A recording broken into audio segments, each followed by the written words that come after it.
Good morning Bharat, Republic Bharat के Kutchina studio में आप सभी का बहुत बहुत स्वागत है। मैं हूं आपके साथ वैभव मिश्रा और इस बुलेटिन की शुरुआत दिन भर की 9 सबसे बड़ी और अहम खबरों से करेंगे। दरअसल वो 9 बड़ी खबरें क्या हैं आपकी टीवी स्क्रीन पर। लाओस यात्रा पर प्रधानमंत्री नरेंद्र मोदी रहेंगे 2 दिवसीय। इससे जुड़ी एक तस्वीर, एक जानकारी आज तक हम पहुंचाएंगे। मुख्यमंत्री आवास को लेकर दिल्ली में जो खींचतान है उससे जुड़ा एक अपडेट। सूरजपाल से आज पूछताछ होगी। डील डन है, भारत महाबली बनने की कगार पर क्या आगे बढ़ेगा। बेगूसराय में ज्ञान जिहाद से जुड़ी तस्वीर। मथुरा तक वक्फ की मनमानी से जुड़ी खबर। बाइडेन नेतन्याहू के बीच 50 मिनट चली बातचीत और उसका सार। साथ ही इजराइल को लेकर, ईरान को लेकर जो धमकी इजराइल ने दी है उस धमकी से जुड़ा विस्तार आपको बताएंगे। लेकिन सबसे बड़ी तस्वीर, आज देश ने इस देश के मशहूर उद्योगपति रतन टाटा को खो दिया है। उनका अंतिम संस्कार आज होगा।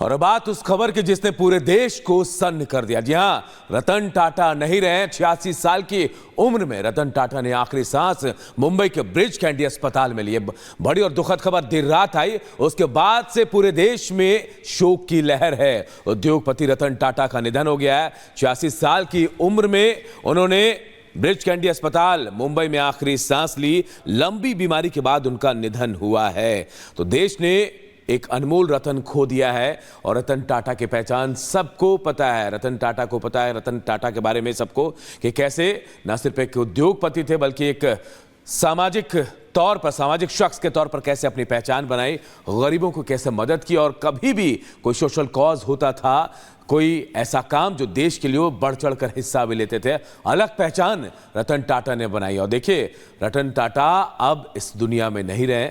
देर रात ब्रिज कैंडी अस्पताल में उन्होंने आखिरी सांस ली। 86 साल की उम्र में उनका निधन हुआ है।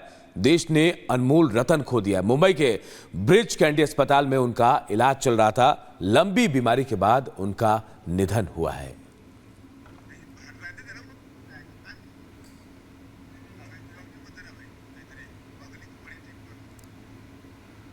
तो बिल्कुल इस बीच आपको बता दें, रतन टाटा का पार्थिव शरीर उनके आवास पर ले जाया गया है। ब्रिज कैंडी अस्पताल से उनके आवास पर उनका पार्थिव शरीर ले जाया गया है। कुलाब स्थित उनके आवास पर रतन टाटा का पार्थिव शरीर अंतिम दर्शन के लिए रखा जाएगा। कल देर रात रतन टाटा की मौत के बाद उनका पार्थिव शरीर उनके घर ले जाया गया है। और इससे जुड़ी एक और अहम खबर आपको बता दें, राष्ट्रपति द्रौपदी मुर्मू ने भी रतन टाटा के निधन पर दुख जताया। भारत ने महान व्यक्ति को खो दिया है। राष्ट्रपति द्रौपदी मुर्मू लिख रही है, टाटा की महान विरासत को आगे बढ़ाया, अनुभवी पेशेवरों और युवा छात्रों को समान रूप से प्रेरित भी किया।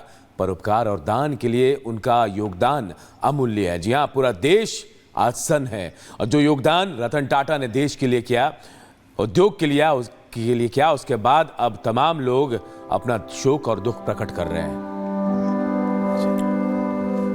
बिल्कुल अनूप, रतन टाटा के निधन पर पीएम मोदी ने भी शोक जताया है। रतन टाटा के साथ प्रधानमंत्री की अनगिनत यादें और उन यादों को याद करते हुए प्रधानमंत्री नजर आए। रतन टाटा एक दूरदर्शी कारोबारी थे, ये ट्वीट प्रधानमंत्री नरेंद्र मोदी ने किया है। और साथ ही जब वो गुजरात के मुख्यमंत्री थे, उस दौरान रतन टाटा से नरेंद्र मोदी की वो तमाम मुलाकातें, जिन मुलाकातों को भी प्रधानमंत्री याद करते हुए नजर आए। पूरा देश इस वक्त भावुक है, क्योंकि देश ने न सिर्फ एक उद्योग जगत का बड़ा सितारा खोया है, बल्कि एक समाज से भी, समाज का वो सितारा खोया है जो समाज के लिए हमेशा सर्वोपरि खड़ा रहता था। और देखिए, सीएम शिंदे ने भी रतन टाटा के निधन पर दुख जताया है। मुख्यमंत्री एकनाथ शिंदे ने घोषणा की कि राजकीय सम्मान के साथ रतन टाटा का अंतिम संस्कार होगा। सीएम शिंदे उनके अडिग फैसले, साहसी रवैया और सामाजिक प्रतिबद्धता को हमेशा याद रखा जाएगा, ये कहा है सीएम शिंदे ने। तो देखिए, पूरा देश आज शोक में है, शोक संतप्त है। एक अनमोल रत्न कहते हैं, वो रहा नहीं। ये भारत का कोहिनूर, हड़प्पा भारत का कोहिनूर रहा नहीं, हमसे बिछड़ गया है, ऐसा मैं कहूँगा। और रतन टाटा जी हमारे में नहीं रहे, ये बहुत ही वेदनादायी दुखद घटना है हमारे लिए, पूरे देश के लिए। महाराष्ट्र के मुख्यमंत्री को आपने सुना। रतन टाटा के निधन पर देवेंद्र फडणवीस ने दुख जताया है। रतन टाटा की निधन देश के लिए एक बड़ा नुकसान है, ये बात फडणवीस कहते हुए नजर आए। रतन टाटा एक सफल उद्योगपति तो थे ही, लेकिन हम उन्हें उद्योगपति से भी आगे देखते थे, ये बात फडणवीस ने कल देर रात कही। उनके ब्रांड ने देश को ग्लोबल इमेज दी है। फडणवीस कल देर रात जब उनके अंतिम दर्शन को लेकर ब्रीच कैंडी अस्पताल पहुंचे, इस दौरान क्या कुछ कहा है, सुनवाते हैं आपको। रतन टाटा जी ये एक बहुत ही सफल उद्योगपति तो थे ही, लेकिन उससे भी बड़े व्यक्ति के रूप में हम उनको देखते हैं, क्योंकि जिस प्रकार से उन्होंने देश के लिए और समाज के लिए काम किया है, उन्होंने केवल सफल उद्योग नहीं खड़े किए, एक विश्वासार्हता खड़ी की, एक ऐसा ब्रांड खड़ा किया जिसने हमारे देश को एक ग्लोबल इमेज दी। समाज और देश के उपयोगी जो कार्य उन्होंने टाटा ट्रस्ट के माध्यम से किए हैं, मैं ऐसा मानता हूं कि जितने महत्वपूर्ण उनके उद्योग हैं, उतने महत्वपूर्ण ये कार्य भी है। इसीलिए एक बहुत बड़े मन का व्यक्ति आज हमारे बीच से चला गया है, देश के लिए ये बहुत बड़ा नुकसान है। तो रतन टाटा नहीं रहे, टाटा सन्स के पूर्व अध्यक्ष और देश के लिए कोहिनूर भारतीय व्यापारी और निवेशक, जिन्होंने भारत की पहचान ग्लोबल लेवल पर बिल्कुल अलग तरीके से बने। पद्म विभूषण और पद्म भूषण से सम्मानित किए गए रतन टाटा एक बड़े उद्योगपति नहीं, एक सामाजिक ऐसे शख्स हैं जिनकी अलग पहचान थी। 1990 से 2012 तक टाटा समूह के चेयरमैन रहे।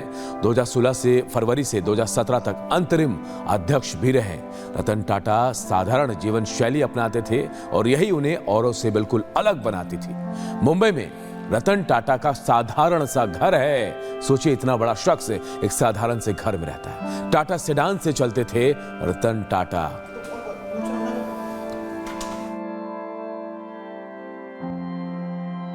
छियासी साल की उम्र में निधन हो गया और एक अनमोल रतन देश ने खो दिया है।